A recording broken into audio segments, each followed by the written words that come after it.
Welcome to Super Squad D! Yippee! Woohoo! Yippee! Starring Tyler Blood,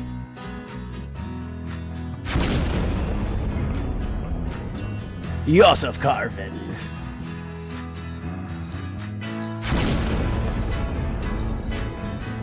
featured guest is Pauline from Mario. Super Squad D.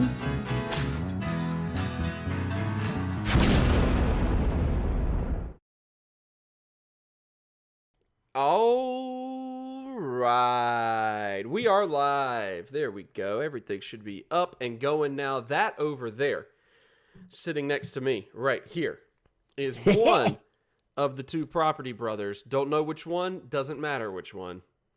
That's right, because over there is the third Property Brother who's not on the shows, doesn't have any love from fans or family. It's true. I'm like the third Hemsworth or the third Wilson. Or the third Manning brother. Hey, everyone loves Cooper Manning. You're right, I'm sorry. That's too far. That's a bridge too far, man. That's a bridge too far. American legend, Cooper Manning. Everybody loves him. No doubt. And this is Super Squad D, where the D tonight stands for further discussion. There's the furthers in parentheses. Hey, Tyler, how's it going? It's going pretty great, man, because I'm just sitting here thinking about all the things that are going well in life. I mean, it's 2021 after all, and you know what they say about 2021? It's not 2020. It ain't 2020. So literally all of our problems have been fixed. That's true. That's actually true. I can't think of a single problem that exists in 2021 because 2021 is a good year for, you know what? Books, reading, words, pictures, action figures, toys, total difference there. The words total, the words difference, and the words there. And Zack Snyder's Justice League. Yeah. I honestly had forgotten that was still happening until just basically today, where some new stuff has popped up that we will have to talk about just a second here. Tonight's episode, of course, being the continuation of our totally subjective superhero movie review series that we've been doing. We got special guest Optimus Prime. I'm Optimus Prime. My directive: destroy all Autobots. Nope, that's not right. Destroy all Deceptic. Nope. All right. I'm Optimus Prime. I'm Optimus Prime. Optimus. That was a good bit. I'm glad we That did was that. well worth the energy and the rehearsals that bit took. Rehearsed that bit 17 times and it totally paid off. My goodness. Well, thank everyone for joining us tonight. That's going to wrap things up. We're done. There's no reason to continue. It's over, man. It's over. It's over. No, we're glad that everyone who is joining us on live chat, say hello. I see that our buddy Stanley is up in the chat Well, already. I would say more your buddy, Stanley. It's true. He's definitely not my buddy. I can tell you that right now. Your sworn nemesis. So he's up in here. Say hello. Anyone tuning in on the after the show has gone off the air, it's no longer live. Thanks for watching the replay as well. Make sure that if you're watching the replay, make sure you subscribe to the channel and tick the little bell down there to be tickle notified. The bell. Tickle the bell down there. Tickle the bell. Tickle the bell. I don't like this. Is gonna get us flagged for inappropriate content at this point. That's it. It's YouTube's own branding, man. They're the ones who tell people to tickle the bell. So make sure you don't miss it when we go live on a Tuesday. All right. So, as I mentioned, tonight is the continuation of our totally subjective superhero movie review and rating series. Yep. It's the night in which we start the MCU, which it could take a while to get through all of the MCU, depending on how many movies we're able to cover in each episode. So far, we've been able to do about 4 or 5, so we should hit just about all of Phase 1 tonight. Yep. I mean, there's not that many MCU movies. I mean, there's only you've got The Amazing Spider-Man 1. Yep. You've got X-Men Last Stand. Right. Yeah. You've Don't got forget X2, X-Men United. Don't forget Origins Wolverine. You've got Origins of Wolverine. Mm-hmm, that's what it's and called. You've got The Wolverine Goes to Japan. Right. That was the name of the movie. Yeah. Those are my favorite MCU movies. I think that's Phase One, right? It is in our hearts. Sure. Absolutely it is. it is. Absolutely it is. So of course we've gone through the DCEU movies so far. Yep. And I think that it's important to mention this real quick. That is a good question from Stanley. How many Marvel movies did you rewatch in preparation for this, Tyler? Now here's the thing. Yeah, this is a normal person would have to rewatch all of them. But my memory is so sharp and so spot on. We've always said that about you. Everyone knows it about me that I didn't even have to rewatch them because I knew them, all of them. Yep. Boom. He got it. I went back and rewatched all of Phase One. Well, not quite all of Phase One. We'll get to that in a bit. But I had to, because for most of Phase One, I hadn't seen them since they were in theaters like 10 or 11 years ago. So, whoops.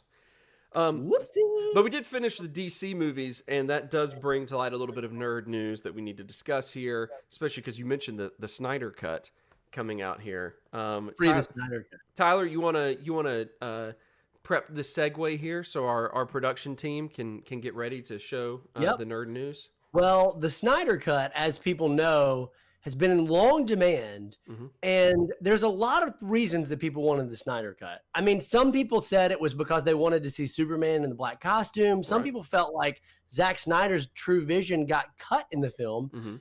Even some people had problems with the reshoots that Joss Whedon did. But I think one thing that everybody can agree on, that we wanted more than anything, was more Jared Leto Joker. Yeah, so because we got that's our the one thing. Yeah, there's our first look at him.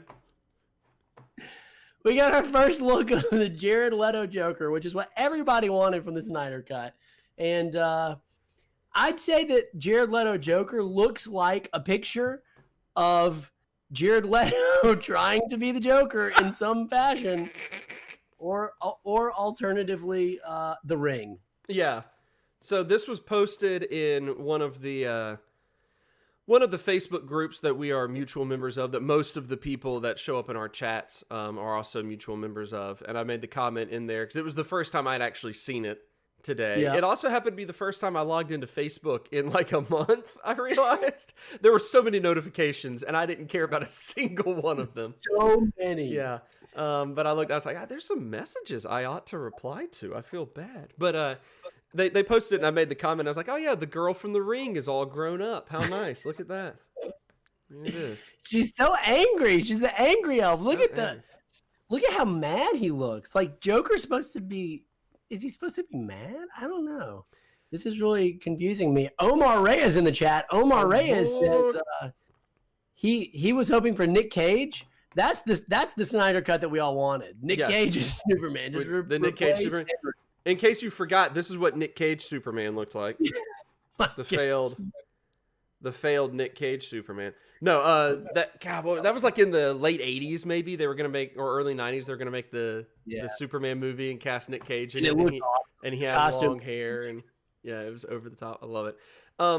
So, what is everyone's immediate reaction? What's your reaction to this Joker? Do we need to put this Joker back on screen?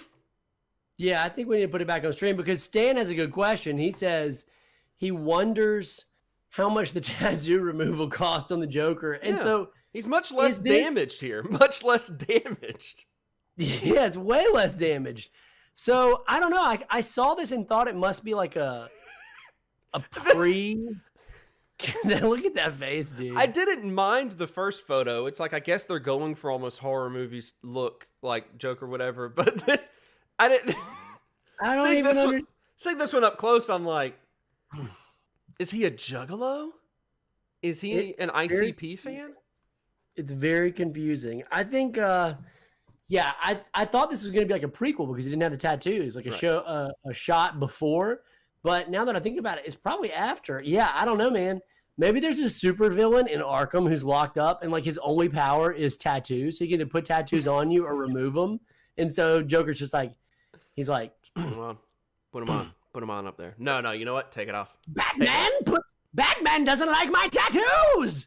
Take them off! Oh, gee, Mr. J, don't let him do it to you. Holly, shut up! These tattoos have to go! Batman's fans don't like them! That's a really good Joker impression. That was very good. Yeah, it's a... I don't know. I try to reserve reactionary, responses. I try to avoid those too much because, you never...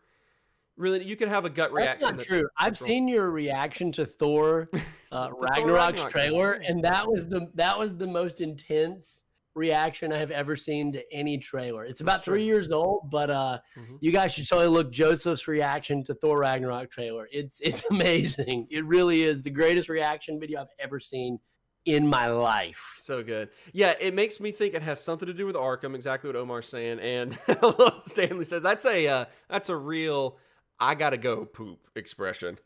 Yeah, it really is. Let's just pull it back up. He's regretting He's the burrito that he just threw, the gas station burrito he grabbed on the drive over here. He's regretting that decision. Really shouldn't have eaten that. Yeah, no doubt. This is just a terrible, terrible way to start your night. Yeah. So I don't know. I think that my reaction to this would be maybe a little bit different if I wasn't already not that huge a fan of Jared Leto's portrayal of the Joker, That's fair. So I don't know what direction they're trying to go with this because it's obviously a little bit different. So I don't know. We'll see. Mm-hmm. It was definitely not, as you were alluding to as we were building up to it, it was definitely not on my list of things I was really curious about. When it came to the Snyder cut, so odd choice, but yeah, well, odd choice. Well, M. Scotter says it's Taco Bell related, and I think he's probably right. That was Omar. Oh, my bad. M. Scotter pointed out that he is very much he's a huge fan of the Joker. He loves the character of the Joker. It's his favorite character. It's his best.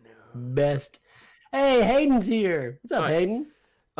Hayden hadn't seen you in a while. The show can actually start now because Hayden got here. Let's start it. So, Done. right. Welcome to Super Squad D, tonight's live show. It's the continuation of our totally subjective superhero movie reviews. It's science. It's just science. Totally, like all the best science, it's totally subjective. So if you're not familiar with what we've been doing so far, we have basically been going back and rewatching superhero films. Went through the past couple episodes doing all of the DCEU movies. Now we're getting to jump into the MCU starting tonight, and essentially just giving a 10-point rating scale based solely off of how much we just enjoyed the movie. Not how good the movie is, not docking it points because of flaws in quality necessarily. If it's flaws that we're perfectly fine with, we can deal with that, whatever. Pure enjoyment. No, Ryan, there's not a chance that Tyler will ever get around to watching Blade Runner. And because of him, I still have not gotten around to watching the sequel. Uh-oh, Tyler muted himself again. Look at this guy. You got to check your settings, bro. You muted yourself. You know what? You're totally right. I did mute myself, first of all. Second of all, don't watch Blade Runner 4029 without me because we're going to watch it together. It's absolutely good. Blade Runner 4029 is going to happen. Yeah, I like that you explained what we're doing, but what is your answer to the people who weren't really wondering what we were doing so much as what is a movie? Because I think there's some people out there who don't know what the word movie means. That's a great question, and definitely one that I think we have enough time to discuss for the rest of this episode. Let's talk about what a movie. What constitutes a movie? The concept of a movie. Yep. So what we're doing is we're giving them all a rating scale on a 10-point scale, and from there, figuring out the average enjoyment of all the movies, so we can get a good feel of okay, on average, did we enjoy the DCU movies? Did we enjoy the MCU movies? Stuff like that. So, Tyler, real quick, going into it, we'll do two things. First of all, being, reiterate what your expectations are in terms of the MCU. If you feel like you're going to, in general, more favorable, more in the middle. Well, out of the MCU, DCEU, Fox EU, and Sony EU, yes, I think I'm going to enjoy the MCU the most. Okay. I think it's going to be my favorite. Mhm. And if I had to pull a number out of the air, I would say I think my average score for the MCU, based on what my heart tells me, is I'm just going to say it. I'm going to say it. I'm going to do it. I'm just going to say it. Do it. Do it. I don't you even like how, care what you like how I'm people think. putting the fingers up by my empty ear and not the one that I do. actually has the earbud in it that I get No, your I voice like through? it. I got the subtext. 8.5. Okay. I think it's going to be an 8.5, Bob. Generally, Or generally quite favorable. Which, if I remember correctly, the way that you rate movies, an 8.5 is very low on your scale. You very rarely give a movie lower than. I like to make fun. I of would that. say an 8.5 on my scale is great. It's not outstanding, but it's better than really good. And I don't know what more I could tell you about my very clear scientific scale other than it's somewhere between great and really good. Omar does have a question, Tyler. He has two good questions.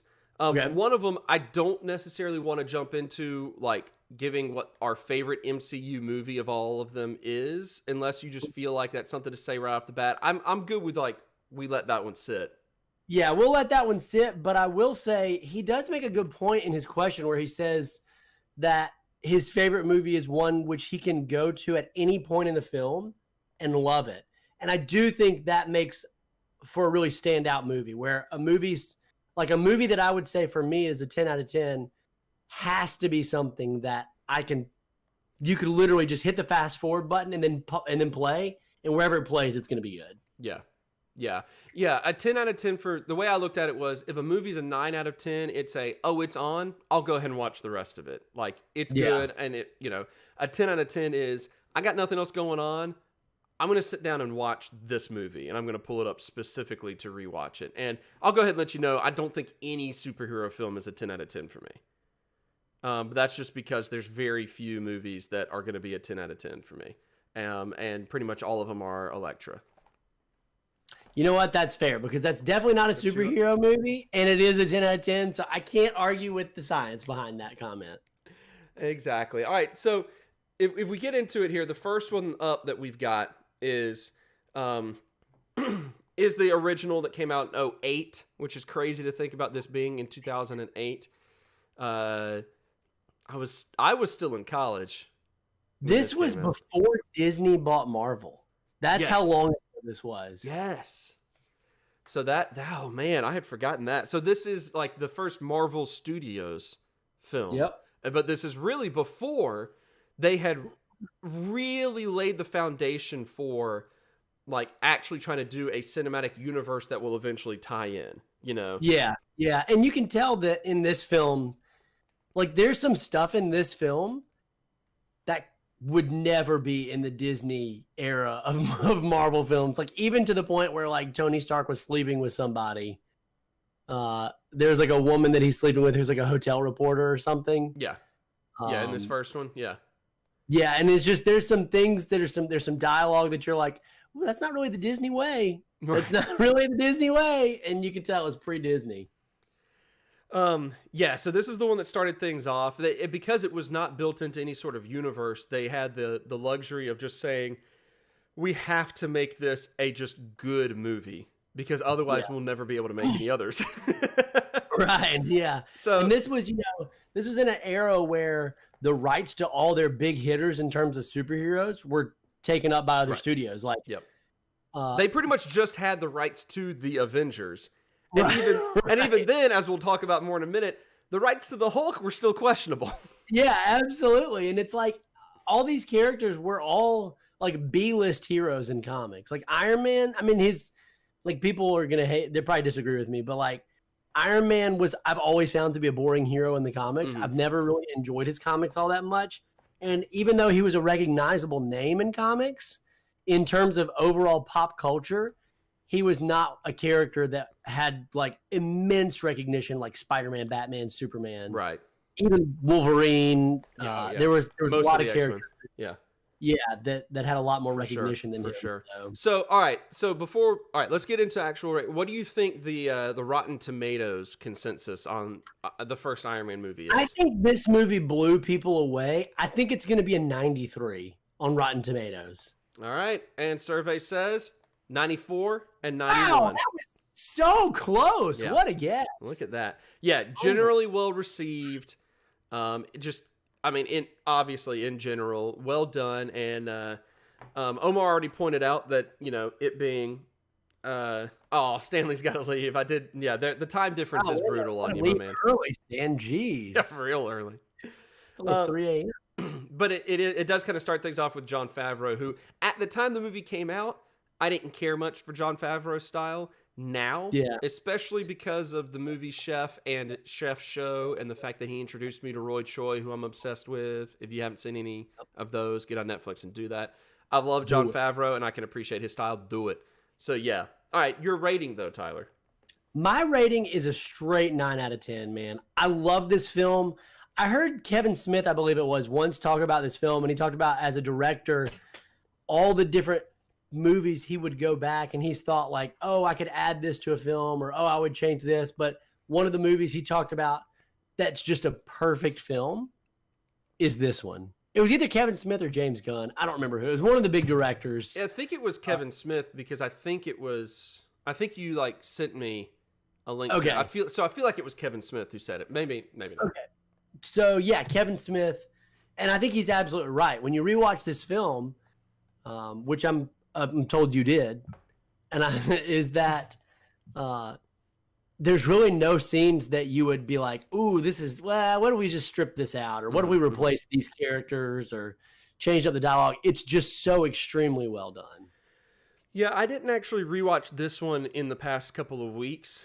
I rewatched it. I rewatched it about a year ago, so it was pretty fresh. And when I rewatched it, I instantly was like, because it was one of the first times I'd seen it since 2008. So I rewatched it and was like, oh man, like literally the only thing that maybe I could have been done better is I felt like they really were this close to making Obadiah Stane a real, like, memorable villain. Yeah. Because Jeff Bridges was doing such a good job.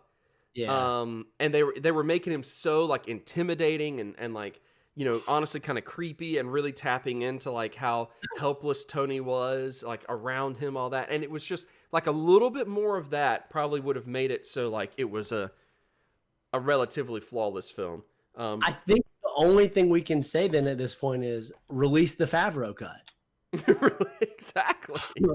Like, let's start the hashtag. Get it going, guys. Let's wrap this thing up. Release the Favreau cut. So I'm actually right there with you. I think that, like, going back, this is an easy 9 for me. One of the ones that it's just like I flat out enjoy it. And maybe it won't always fit the criteria in my head of what a 9 is, and that if it's on, I'll sit down and watch the rest of it. But it's got to be higher than an 8. Like an 8. An 8 that's a really good movie. Yeah. But for me, it's got to be a little bit higher than an 8. It's got to be a 9 to respect. And then you think about the significance that it carries, which for me adds enjoyment, knowing that like this was a last ditch effort by Marvel. Yep. They were struggling to make money as a company. Yep. It spawned the MCU. It revitalized Robert Downey Jr.'s career, gave him the role of a lifetime. Yep. I mean, for all those reasons, 9 out of 10. Yeah, exactly. Yeah, it's just good. It's just a good one. Yeah, it's just a good one. This is one of those movies where, there's a few movies in the MCU for me where if someone says, hey, this is the best movie, this is my favorite movie of the MCU, there's no real like objective argument. Well, I mean, if someone says my favorite, there's no objective argument regardless. Yeah, right. So it's the best MCU movie. I don't have a strong objective argument against that. Like I don't think it's the best MCU movie, but I could see why someone else would. Sure. It's that good of a film. And so Tyler C says that, or you ask about if we're talking about Sherlock Holmes. We're actually talking about Enola Holmes. In which, hey, that was a great film. I don't know if you saw that, but I actually straight loved that movie. Yeah, I didn't actually get around to it, but I would like to. It looked its target audience, I think, is 16-year-old girls, but I found it quite entertaining. Which, honestly, I've got the mind of a 16-year-old girl. Yep, it's right there. Yeah, it's in a jar back here. So the first Iron Man, generally, we enjoy it. Scott does point out he didn't really like Tony Stark. I get that. In this movie, I was fine with it because I like the dichotomy of a guy who is like terrible person, terrible thing happens, and then he has to, it's a redemption arc, and I like a good redemption arc, Yeah. So, but I totally get not liking Tony Stark because of other things. We'll get to it a little bit. I want to give a huge shout out to Kevin Sason before we jump in the next one because he mentioned my shirt, which is a What About Bob reference. Take a vacation from your problems. Very nice. Which is also a top-notch MCU movie. It is. I'll go ahead and let you know it's not Phase 1, but it's a 9 for me. Easily a 9. Easily a 9. So, all right. So one slight hiccup here before we move forward. I kind of forgot. Come on, mate. Don't get on to me. Don't get on to me about this. Don't you dare get on to me about this. Have you mailed those query letters yet? So, hey, everybody take a step back and just say Joseph can do what he wants, okay? Everybody leave Joseph alone right now. So I forgot that The Incredible Hulk was technically an MCU movie. For some reason, I had the assumption in my head that both Ang Lee's Hulk and then The Incredible Hulk were not in there and they were owned by a different company. And I understand that The Incredible Hulk has weird distribution rights and that's why it's not on Disney Plus. The fact that it wasn't on Disney Plus means I forgot to watch it for this bit and didn't realize that until today. Right? Yeah, no, I saw it in theaters. Oh, okay. 11, 12 years ago. Yeah. And it was Edward Norton, who's a longtime friend of the show, Graham. Yes, exactly. If I remember correctly, it was super unmemorable for me, so I don't have high expectations about my rewatch of it, but I'll rewatch it before next episode. Interesting. Well, I got a lot to say about that film, so I'm looking forward to getting there next week. But we'll put a pin in it. We'll come back to it. We'll just put a pin in it. A pin in it. So the Marvel Phase 1, Scott, you didn't watch it for nothing. I'll get to it. I promise. Just give me till next week.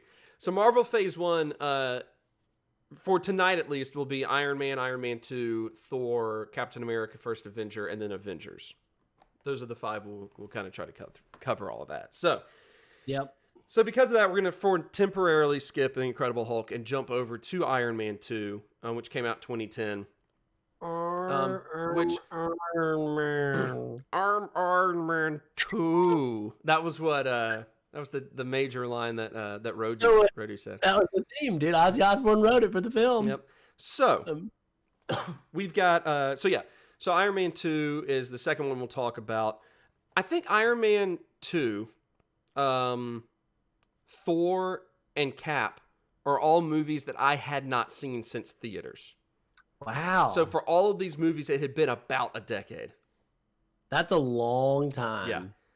But it also tells you something about the fact that I had no desire in the past decade to rewatch them. Yeah, that's true. That's fair. That's fair and true. Yep. So anyway, Iron Man 2, we got War Machine, the recasting. The recasting of War Machine. What an interesting that was the second recasting actually, technically in the MCU after Edward Norton, or the first recasting before Edward Norton Hulk, which was a recasting that also happened. How did you feel about the recast? I wasn't thrilled. I'm a big Terrence Howard fan. I like Terrence Howard a lot, but I also really like Don Cheadle also. So it's like, if they had recast him with like anyone else, I would have been like, oh man, oh no. But the fact it was Don Cheadle, I was like, well, I don't know. I guess it's fine. Yeah, I think for me at the time, I was kind of bummed about it because I also really like Terrence Howard. Yeah. He was in he's been in a lot of good stuff, but most notably Rat Race. Yes. Well, no, that was Cuba Gooding. No, he was Cuba Gooding Jr. It was, yeah. But Unbelievable. Terrence Howard, he's a really good actor. I remember when they recast him originally, I was kind of upset about it because I liked him and it just seemed weird to me. But it was kind of Terrence Howard's fault, right? Like, he just demanded too much money. Yeah, from what I understand, basically he was upset that Robert Downey Jr. just got way more money than him. When to his defense, I mean, at the time, he was a pretty big name, and Robert Downey Jr.'s career had been pretty much dead until Iron Man 1. Mm-hmm. So I get that, but then they were just like, all right, sorry, dude. Like, this is it. If you don't want it, you're out. And so he was like, well, I need more money. And they were like, all right, you're out. But I was kind of bummed at the time. But now that we've had so many films with Don Cheadle, like, he's definitely War Machine to me. Okay. At this point, when I think of War Machine, I think of Don Cheadle. Yeah. Like, I don't even think about Terrence Howard. But I do remember being slightly bummed at the time. Well, Terrence Howard, the collector asks, I mean, since then he's been in the show Empire, which is a big hit. Yeah, it's a big popular show. Huge hit. Yeah, I mean, he did other movies. There's a Terrence Howard film that I watch at least once a year. It's my favorite Thanksgiving movie, and I hold fast that it is a Thanksgiving movie. Which is? It's called Four Brothers. Oh, yeah. Perfect 10. All right. What? Get at So anyway, so Iron Man 2, a movie I hadn't seen since theaters. I didn't recall having much of a reaction to it, but when I rewatched it this past week, and part of it's because I've just grown to like Jon Favreau more in general. B, I have a much greater appreciation for Justin Hammer, the actor, Sam Rockwell, for Sam Rockwell as well. I really like Sam Rockwell these days. And I didn't know who he was when this movie came out. So I ended up enjoying it more. Tyler, do you want to guess what the... Yeah, I'm going to guess, and this is largely because... there's a few MCU films that I think are largely agreed upon to be at the bottom of the bottom half. Maybe not into the worst, but in the bottom half. And this is certainly one of those films that I think is universally agreed by most people outside of giant Iron Man fans that it's in the bottom half. And so because of that, and because Iron Man 1 was so good and that this really was not up to snuff, I'm going to say when it came out, people gave it a 74%. I think you're just looking at Rotten Tomatoes and then just trying to add a couple of percentage points to say that so you don't get it perfectly right. The next movie you're right, you're going to be like, I don't know, maybe it was only... I think honestly, I had no clue. Wow. If I had to guess, it might have been a 72% on the tomato meter and a 71% on the audience score, if I had to guess. I'm in tune with the needs of the people, okay? I know what the people want. So you got around to rewatching this one as well. It took you like 4 or 5 days. There were a couple of days in the past week in which I sent you a text, asked you a question, and you'd be like, "Yeah, that sounds good. I'm gonna finish watching Iron Man 2 tonight." And I don't know if you ever finished. Well, let's just say my review of it is finished, and that is, I give this a solid 7.5 out of 10. Okay. And that's largely because what's interesting is my score went up from what I think I thought it was going to be. Yeah. Because originally when I watched it, I thought this film was going to be, in my mind, this film was like somewhere around a 6.5 to a 7. Yeah. So it went up slightly from what I thought it was going to be because I enjoyed it slightly more. I was like, oh, that's better than I remembered. But still not great. Still didn't love it, but it was better than I remembered it. Okay. It was fun. I enjoyed it. Yeah. It was a good time. And y'all don't forget in the chat, give us if you got a 10-point rating scale that you want to throw out for these movies. Yeah, I'd love to know what you guys think about this movie. We definitely want to hear y'all's thoughts. For sure. As I mentioned, like, this was one that it always helps if I go into a movie not expecting anything. And I've made more of a point since like 2008 to go into movies trying not to expect anything. Then a better point than I used to, because I used to go in like high school, college, man, I'd go into like a movie I was excited about and be like, oh my God, this is going to be the greatest thing. And so like you're always going to be a little disappointed by it. But so this is one that on my rewatch, not knowing what to expect, jumped into it and was like, man, this is a borderline 9. I really liked it. Loved it. I really liked it a lot. Now, I really liked it. Do you think it's more the film, or do you think it's Jon Favreau? Your love affair with Jon Favreau? No, it was almost entirely Sam Rockwell. Okay. That's part of it. But it was almost entirely, beyond Sam Rockwell, it was almost entirely the fact that I loved... I didn't remember much about it, and then I rewatched it, and I was like, oh man, there's some elements to it that are great. Like, Tony, like, almost dying because of the sickness. Mm-hmm. And having kind of this existential crisis about continuing as Iron Man because the reactor in his chest was slowly killing him. And so it was protecting him from the shrapnel, but it also was poisoning him, and he was trying to, like, balance all that out. I thought that was a really cool dynamic to kind of build off of. There were a lot of Spider-Man 2 similarities, I felt like, to this movie, of him kind of not wanting to... the scene where he infamously falls and goes, "Oh, my back! My back! Oh, I hurt my back!" Yeah, exactly. So there's a lot of those elements that I ended up enjoying a whole lot. Like the plot itself, I enjoyed a lot more than I did originally. Some of the solutions to it, though, is what kind of keeps it from being like an actual 9 for me on my enjoyment, because, like, you know, if you haven't seen it in a while, I mean, spoiler, but the fact that his solution to, like, the sickness and being poisoned is he creates a new element, and they don't explain how he did it, how he knew to do it exactly. There's a lot of just like, oh, okay. It was a lot of like just kind of, it was real convenient how he just came up with a solution for it, for sustainable energy. And so it was a little bit weak. So, but I'm going to give it an 8 because I ended up being a bigger fan of it than I remembered being.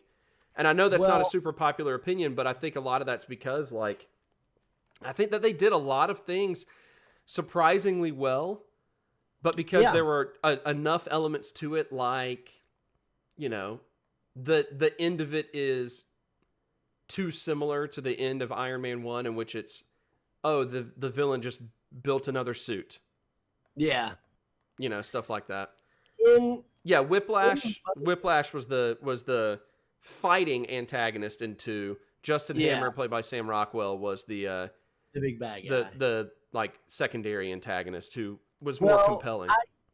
I remember seeing it and being disappointed, like you said, about the conclusion, because this was about what year did this come out in? 2010, 2011? 2010, yeah. 2010. Okay, so this was about 4 years after, 3 or 4 years after in the comic books, where Iron Man got the Extremis armor and Extremis suit, and that was like this nanotech that allowed him to, like, it basically gave him superpowers. Yeah. But also in the comics, spoiler alert, made him crazy and kind of a bad guy.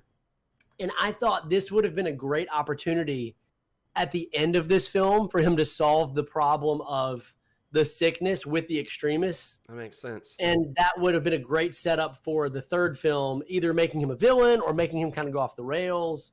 It just seemed like a really logical solution to me, and I was bummed that they didn't do it. So I think that affected my original outlook on the film. That was just one of those expectations things that you mentioned. That makes total sense.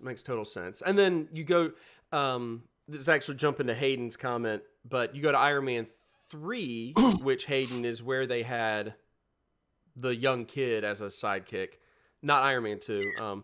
I just rewatched Iron Man 3 over the weekend, and you watch that, and that's where they have a plot point involving Extremis. And it was, you know, it's whatever. I can't wait to get to that film, because I think that's one of the most controversial MCU films. Yes. Like, it's one of the most divisive for sure, but also controversial. That's going to be a fun one to get to. And Scott, appreciate the J.K. Simmons joke a lot. Whiplash the movie for me is a 1 on my 10-point scale, but J.K. Simmons in Whiplash the movie is a 10. Dadgum, that was a roller coaster. Wow. Yeah. Boy, you took me all around on that one. I did. That I Jeez. did. That's what I'm here for, man. Here for a wild ride. What next? The next one in 2011 was Tor. Tor. Yep. The old Tor. Wow, look how different he looked. Dude, he looked like a baby in this movie. Like, totally different. Looked totally like an different. absolute baby in this film. That's super funny. Yeah, because, I mean, he wasn't super young when this movie No, came out. He was 30. I'm guessing it. Yeah, 30. He's late 30s right now, and this was 2011. So he would have been like later 20s. Yeah. That's really funny, though. Oh, okay, Hayden, I see what you're talking about. Interesting. I didn't know that about this this concept that the kid in the Iron Man helmet that he saves at the end is young Peter Parker. All right. Oh, I didn't know that either. Really, Hayden? Interesting. And all kinds of new things from a man's Hayden. Yep. So Thor was the next one up. Now Tyler C. That is that Tyler Chu showing up in here? Or is that a different C? It is. Good to see you. Says he was also a swimsuit model before bulking up. I think he's also talking about the little kid that Tony saves at the end of Iron Man. In the Iron Man movie. Yeah. And he really did bulk up, didn't he? But anyway, Thor's here.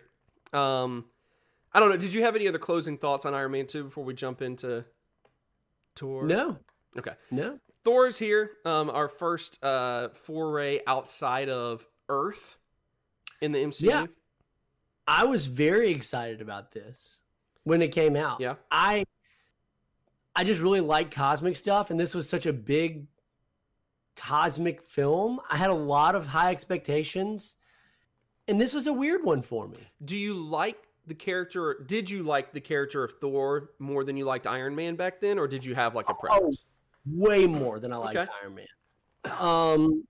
What's interesting is, I don't know, this film was so interesting to me because when we saw Iron Man and Hulk, even though Robert Downey Jr. played Iron Man very specifically and wonderfully, might I add, those characters really represented, in my mind, they were like really solid one-to-one almost adaptations of their comic book counterparts.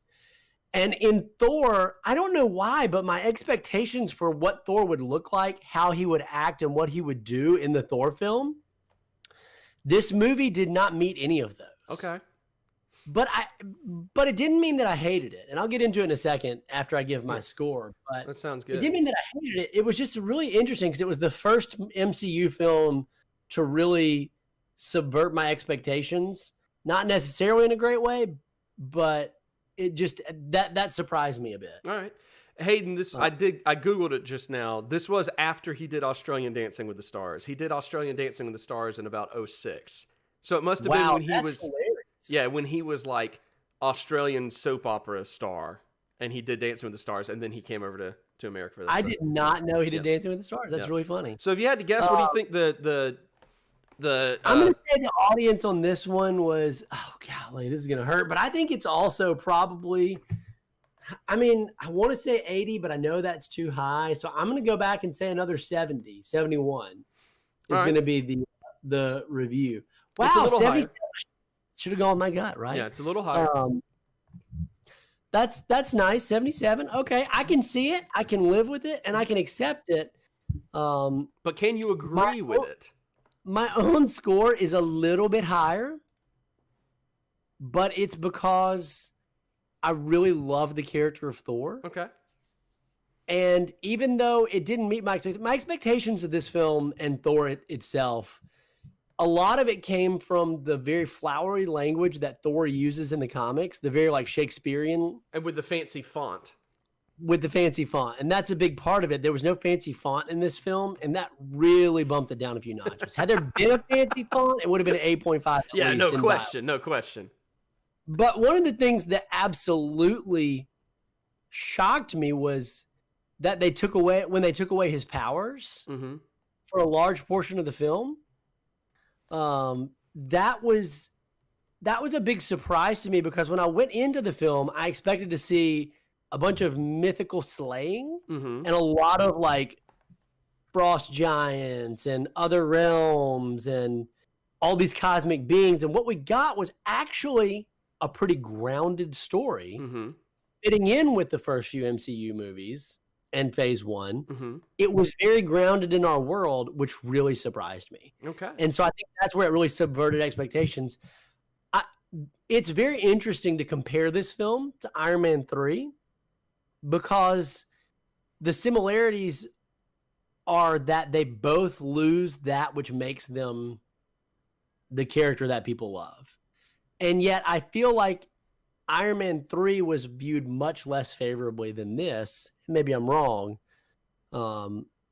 Because I don't know. I don't know why. That would be a good question for the chat. Why that people view Iron Man 3 less favorably than this. But for me, it's because it's a bad movie, Tyler. Just okay, that's the fair. spoiler. It's because it wasn't a very good movie. I just rewatched it. Fair. I got done with it and I walked into the back of the house. I walked it to my wife and I was like, I mean, I don't feel like I hated it, but I don't know what I just watched. That's fair. But I did feel like the film was a solid 8 out of 10. It was entertaining to me. Okay. It was enjoyable. Seeing Loki on the screen for the first time was cool. The fight with the Destroyer was cool. The end was satisfying. Odin was great. And Natalie Portman is always a win. So the standout scene, of course, being when he's drinking in the diner and he smashes the glass. For me, that was that was one of the most memorable scenes of all of Phase One for me, in fact. I think the best line in the movie is when he's talking to Phil Coulson and he calls him son of coal. Yeah, son of coal. That's great. That's the best line. It's the best line for sure. So you gave it an 8, you said? Yeah, I give it an 8. Solid. Yeah, this was one that I had not seen since theaters, and as I mentioned, like I didn't feel like it had left much of an impression when I watched it in the theaters. Yeah. Because by this point in time, we knew that it was, okay, they're going to make a Thor movie to introduce him. They're going to make a Captain America movie to introduce him. And all of this is going to come together in Avengers. We knew this by now. They had pretty much already announced that's our plan. We're going to introduce the other Avengers and make an Avengers movie. So I watched it and I was like, okay, that was obviously a movie that was only made so they can get to the Avengers. Yeah. He, it was just there to... Sorry. It was just there to like bridge the gap a little bit, to introduce the character and kind of tell you this is who he is. There you go. And so it didn't leave much of an impression back then. And then rewatching it this time around, I rewatched it and nothing necessarily changed for me outside of the fact that there's a lot of it that knowing where things go with the characters, I thought that the characters were incredibly bland. Yeah, there, and that's fair. There was nothing really about Thor that, like stood out outside of like maybe the moment where he smashes the mug and is another, and calls him son of coal. And at this point in time, they did not know how to write Loki as an interesting character. Yeah, Loki was just a really bland, generic villain. Yep. That's a really good point. Just a very bland, straightforward, generic, bitter brother villain that had nothing interesting or entertaining to offer. I agree. They hadn't leaned into what Chris Hemsworth and Tom Hiddleston could bring to those characters yet. They just hadn't. Yeah. And part because of Thor Ragnarok, you can see it's just a complete 180 for both characters in terms of performance, dialogue, delivery. Even by the time you get to Avengers, it's drastically better for both of them. Yeah, that's true. So it was it felt a little bit more bland, even than I remembered in that regard. And I think part of it's because they were still relatively unknown actors at that point, and that's why Natalie Portman stands out, why Sir Anthony Hopkins stands out, a little bit to it. That being said, also the plot resolution was because it was not very fine. You have to have your power stripped away so you learn your lesson. And then he goes to Earth and he kind of just wants to make out with Natalie Portman, and that was the lesson he was supposed to learn. Like They don't really make it so it's like, oh, he's actually learned humility. No. He fell in love, and so Yeah. now it's all good. So it's all groovy. It's all groovy. It's all groovy. So just didn't enjoy it. I gotta give it a 3. Ooh. Yeah. I know that's oh no. I shocked you into going blurry. Oh my God, I have to hide my emotions. I'm so upset over this. Oh God, get it together. Get it together. You're on screen. Everyone's gonna see you. Just felt like it just didn't really. Okay, it's good. I'm back. Yeah, I'm glad. It didn't bring a whole lot in terms of like any sort of like plot depth as far as what I like in movies. So again, this is purely subjective. How much did I enjoy it? I just didn't enjoy this movie then. I didn't enjoy it this time around either.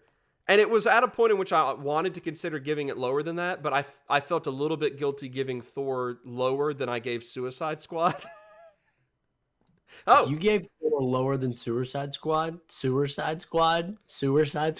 I'm going to be super angry. Well, I gave it lower than you gave Suicide Squad. Well, that's true. But you didn't give it lower than I gave Suicide Squad, and that's the point. Right, exactly. The lowest rated movie that you've given so far was Justice League, if I remember correctly. Yeah, it feels right. So, Hayden, a great point. If you fall in love with Natalie Portman, if anything that perfume commercial taught me, it's that it changes you entirely. So, so that's Thor. 2 more to get through real quick here. Another of the... Well, this is weird. It's another of the introductory films, but for some reason Rotten Tomatoes gave them the Avengers. So it's Captain America, the First Avenger, but they gave him the Avengers as the thumbnail on the video, so whatever. Whatevs, dude. Whatevs. But yeah, Captain America, First Avenger. Again, one I'd not seen since theaters. Obviously, kind of some of the plans for Captain America had to get moved around a little bit once Hugo Weaving, did not want to come back to the MCU. Yet he did anyway. No, he never did. He wasn't in Endgame? That wasn't him? Nope, that was someone doing a Hugo Weaving impression. Well, they did a darn good job. They did a good job. It's I forget the impressionist's name, but someone can put... Because I was like, oh man, they got Hugo Weaving to come back. And then I looked it up and they were like, no, it wasn't. No, he didn't want to. Yep. Of course. Yep. Oh well. So yeah, Captain America, the First Avenger. Obviously a more of a character piece. Yep. Really trying to be a movie that is about who Steve Rogers is. What do you think the ratings are, and what do you think about it? I think the ratings are going to be an 8 out of 10, 80%. I'm going to say 78%. Just we'll bump it down just a bit, but I loved this film. What? Queen 80. You're killing it. Let's go. You're killing baby. Yeah. I love this film. Mm-hmm. I loved it. It was such a great film. I think it so very clearly shows the character of Captain America. I think the point of this film is really to show the heart of Steve Rogers. And what makes Steve Rogers great is before he had powers, he was Captain America. Mm-hmm. I think we're talking about the most memorable scenes in Phase One. The most moving scene to me that I teared up multiple times when I would watch or rewatch or even tell the story is the grenade scene. Mm-hmm. When they toss the grenade and they say live grenade and everybody runs and he dives on the grenade. Yeah. That was not only one of the best actual character moments we have from any of the Avengers as characters, but it was one of the best forms of show don't tell storytelling that we got in Phase One. Yeah. Because and that really sums up what I feel about this movie is the goal of this movie is to show the character of Captain America. It's not to make necessarily a great superhero film, though it did make a good superhero film. Yeah. But they achieved their goal by showing, not telling, and that is so rare in superhero films that usually start off with some expositive narrative that's like, bad guys Bad guys walking through the night. Better watch out. Mhm. Because my job is to punish them. I'm Yeah. the Punisher. Yeah, that's how And Iron so- Man 3 started, by the way, Absolutely. with a voiceover.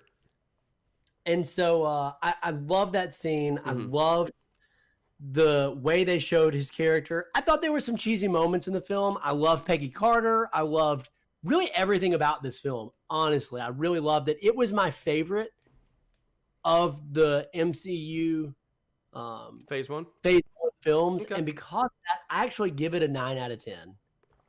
Solid. Um, The third 9 given out tonight. a lot of 9s, baby. A lot of 9s. A lot of 9s. What about you? What do you think about this movie? Yeah, I think Yours- you're absolutely right. Oh, and by the way, thank you, Tyler Chu, for reminding me of Ross Marquand's name. The reason I needed to know Ross Marquand, the impressionist that I mentioned, he does a lot of impressions. The reason I needed to know his name is because if you Google him, you will find he did a series of videos called Celebrity Nano Impressions, in which he mimics a celebrity in a very specific situation. Like one of them is like Matthew McConaughey.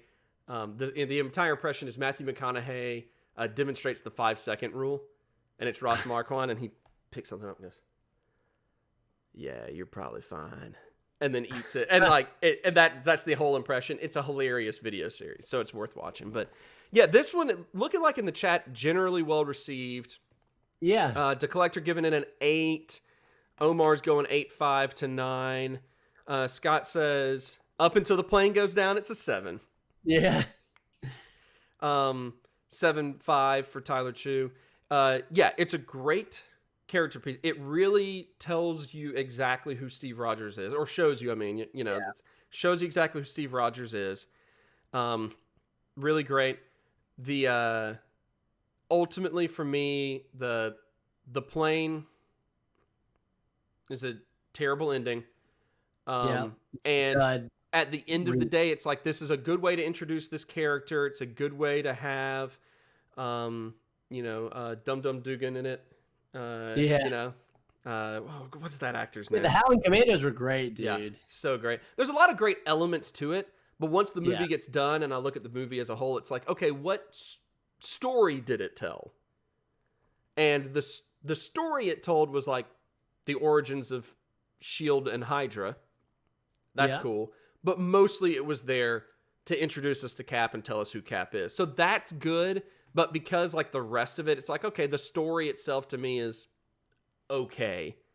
Yeah. Then I can't give it higher than a 6. So I'm going to give it a 6. That hurts to hear. I can. Well, a 6 is not a bad score. Yeah, that's true. I'm man. Yeah, I'm very deliberate in saying in my 10-point scale that anything 5 or above is a good score. Is like 5 is totally mediocre. 6 is better than that. And this movie, if a couple of things were different, it'd be easily, 7 and 8. Yeah. Easily. But as for right now, I can't really give it, higher than a 6 because there's too much about it that once the movie got done, I was like, okay. Just didn't leave any major lasting impressions on you. Yeah, outside of like, I liked the character, couldn't wait to see what they did next with the character. Yeah. Yeah. And then of course also like we have the luxury of looking back on it now and knowing how much better the character and like the plot in general was in Winter Soldier. But also we both talked openly about might be the best MCU film ever. Right. And also there's so much that like I loved about Wonder Woman because Wonder Woman did a lot of stuff right that I felt like Captain America First Avenger did not do as well. So kind of knowing that is one of the things that affects that score for me as well. So I know that's kind of a shock, but a 6. I'm shocked. I'm totally shocked. A 6 is not an insult at all in my rating scale. I want to make that clear again to everyone. That's fair. Yeah, generally well received from everyone though. So yeah, everybody likes it for the most part. I'm the outlier here. I realize that. Yeah, Hayden says, looking back, he doesn't think anyone knew how often the Tesseract would keep popping up. Right. Yeah, that's true. They really They wanted to hearken on that plot point for quite a while afterwards. But the last one in Phase One that we'll talk about tonight, because again I messed up and forgot that Ed Norton Hulk was a part of this. Oh boy! So I gotta rent that movie now. But it's the Avengers. I had this habit of going to movie theaters back when this movie came out. Was one of the last ones. I had a habit of going to movie theaters and purposefully mispronouncing the movie just to see if the ticket taker would get mad at me. See you, Omar. Glad to have you here. Give us before you leave, Omar, tell us what you think of Avengers, scale of 1 to 10. But I went up and said, give me a ticket to Avengers. Yep. And just looked at them, and most of the time they just like rolled their eyes and tried to like ignore me. So props to them for putting up with my nonsense. That feels right. Yep. But Avengers, what you think? I'm gonna say it's got a 94% Rotten Tomato score. I'm saying it was the best of Phase One. I think it was the best. I don't know. It's hard to say because of Iron Man's shock value with how good it was for a superhero film and how it really started everything. I know that was big, but I still think this is going to beat it out. I think this is going to be viewed most favorably of all the Phase One films. And for me, is almost a top 5 film for me of the MCU. Doesn't quite make my top 5. It used to. But I think that it at the time it came out, it was my favorite MCU film. And for a long time, well, for a little while, it held that title. And so I think that's how everybody else felt. So what are we working with here? What do the people say? This might be the farthest off you are. Oh, as far as Rotten Tomatoes goes, in that you're off by a whopping 3%. They gave it a 91. Otherwise, Yeah, I mean, you have been spot on tonight. It is alarming. I mean, dude, am I in tune with what the people want, or am I in tune with what the people want? You're in tune with Rotten Tomatoes. I don't know if that's a good thing. I'm not sure if it is either. Yeah, I mean, I can't say I'm fully surprised. And for me, this film was a 9.5, the highest score I would give any film in Phase One. I remember being in theaters and literally thinking to myself, and I'm not exaggerating or making this up. I remember seeing this in theaters, seeing all 3 of those guys on screen at the same time and thinking, I am so lucky to be alive. I'm truly so blessed to be alive and lived long enough to see these 3 iconic, awesome, super cool comic book characters on screen at the same time in the same movie and so well done. Not cheesy, not campy, so well done. I could not believe how lucky I was to be alive. And it's funny because we grew up in the era with really crappy comic book movies, right? Like we grew up through the 90s when Marvel released like Fantastic Four and Nick Fury's with David Hasselhoff. Yeah. And then eventually we got to like Ghost Rider. They were all brilliant. Yeah, every single one of them was great. Ghost Rider, Elektra, Daredevil. These are all films that everyone universally agrees 10 out of 10. Yes. But once we made it to this point, it was like the evolution of the hobby that I loved and was passionate about so much had grown so far to the fact that we had amazing, wonderful, universally lauded content. It was just amazing. And it was the culmination of like the entire 20 years of nerd culture that I had been a part of all on screen in theaters at the same time. So I absolutely loved it. Yeah, totally get that. Hayden, I don't think I realized that in the UK they called it Avengers Assemble. That's cool to know. What? Really? Yeah, that's pretty cool to know. Oh, interesting. I did not know that. I wonder why they would have done that in particular. Pretty good. Yeah, I mean, it's just like, this is what we were waiting for several years. Essentially, once Iron Man in 2008 took off, we just kind of knew, okay, this is what we're building up to. Yeah. And so, yeah, it was a great spectacle. It was amazing to finally see it happen. Just to really like, I don't know. It just, exactly what you're saying. It was like, that was the movie that for everyone who, Oh, Scott, maybe it is. My dad loves that old show, by the way. Emma Peel and all. Anyway, yeah, that's exactly. Thank you. I would never have thought about that, but yeah, that makes sense. The Avengers. When I was a kid, we used to watch reruns of the Avengers all the time. But yeah, so Avengers the movie, not popular UK TV show, The Avengers.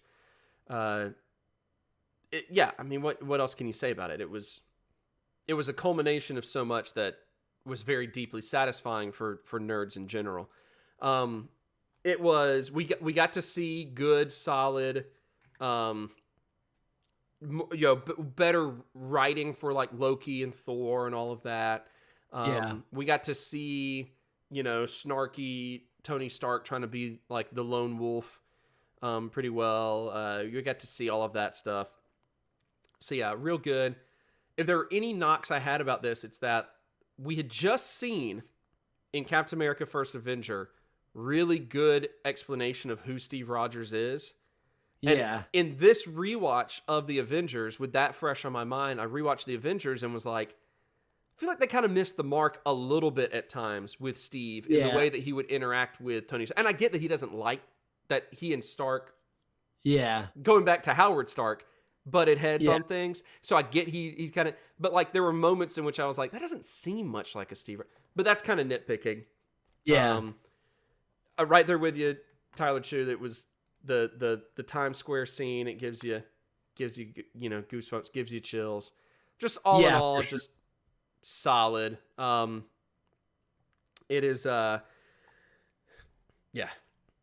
solid film. It's great film. Interestingly, so we've now looked at this film and we've looked at Justice League. And before we get out of here for the night, I kind of want to just touch on how you felt, how the chat feels, and how I feel about which model did you enjoy more of creating the very first big team up superhero crossover movie. Because there's a lot of different things we could get into about like why the Avengers worked and why Justice League did not. In fact, there's a YouTube channel called Screen Crush, which is amazing. And they have a lot of scenes where it's like, this is the scene that shows why Avengers worked and Justice League didn't work. Or there's one that's like, this is why Captain America, the first Avenger, worked and Captain Marvel didn't. And then they're really interesting. They're like these short video essays that talk a lot about storytelling and narrative and things like that. But I don't really want to focus on the movie aspect of like the plot and that type of a thing. What I want to talk about is the structure in which they did a team up movie. Did you guys feel like it worked better to have individual films or to have just straight up jump to a team up film? What did you feel like worked better? I mean, I get the feeling that the general consensus is going to be exactly what Hayden just said, that Justice League was too soon and that they needed to build up a little bit more. And that's one of the good things about Phase One is that they didn't try to do too much with it. Like, in all actuality, Phase One is really 3 movies and then Avengers. It's really Iron Man, Thor, Cap, and then Avengers. Yeah, I agree. And so they didn't try to do, even with like the build up to it, they didn't try to do too much. I felt that same way too. You mentioned earlier that you felt like Captain America was just in place to set up Avengers and introduce him. And Thor, yeah. The difference there being that Captain America was a better film than Thor was. Yeah, but you actually, I didn't know if that was a negative for you or a positive.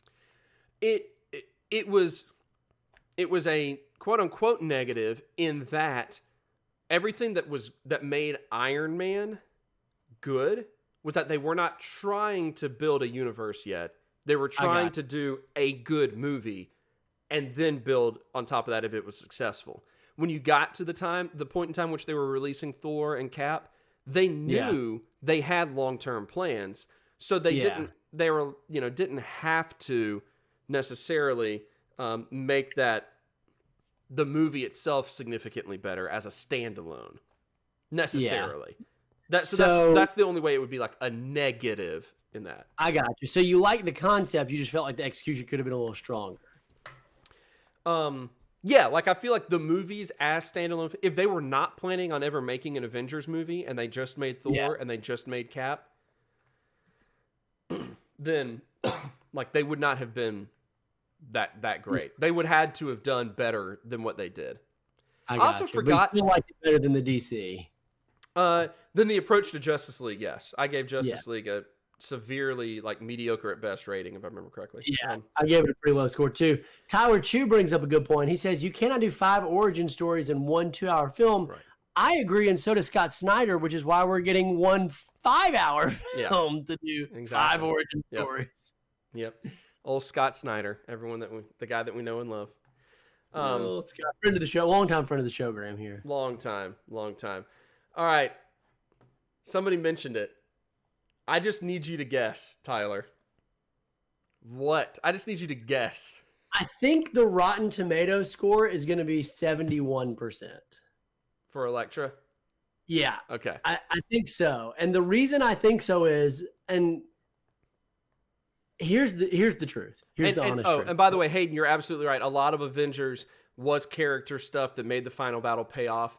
Yes. That's one of the reasons why Avengers as a movie works well, is that we already know who the characters are because they tried to establish who they are in those earlier films. So now we just needed to see them interacting and how they were going to balance off of each other.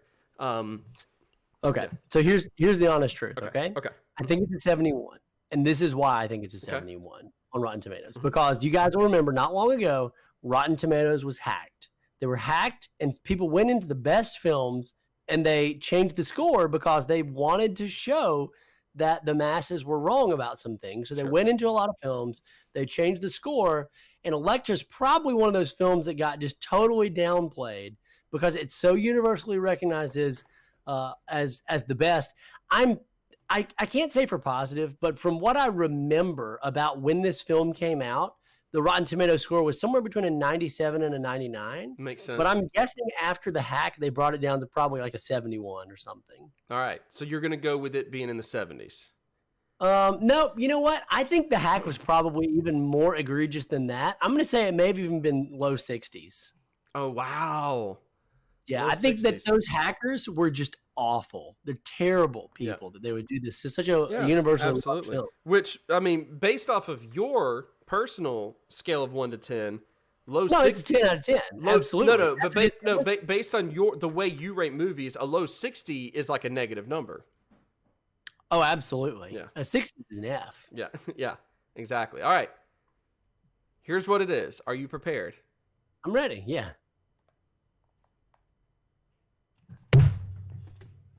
We want to thank everyone for tuning in to tonight's episode. It has been a blast going over the MCU Phase 1.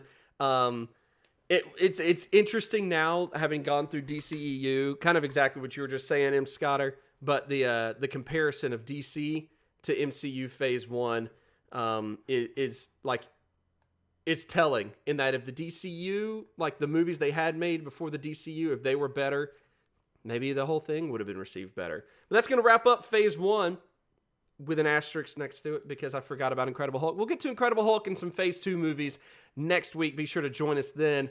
This has been Super Squad D. That over there has been, as you know and love him, Tyler Blunt. He's got I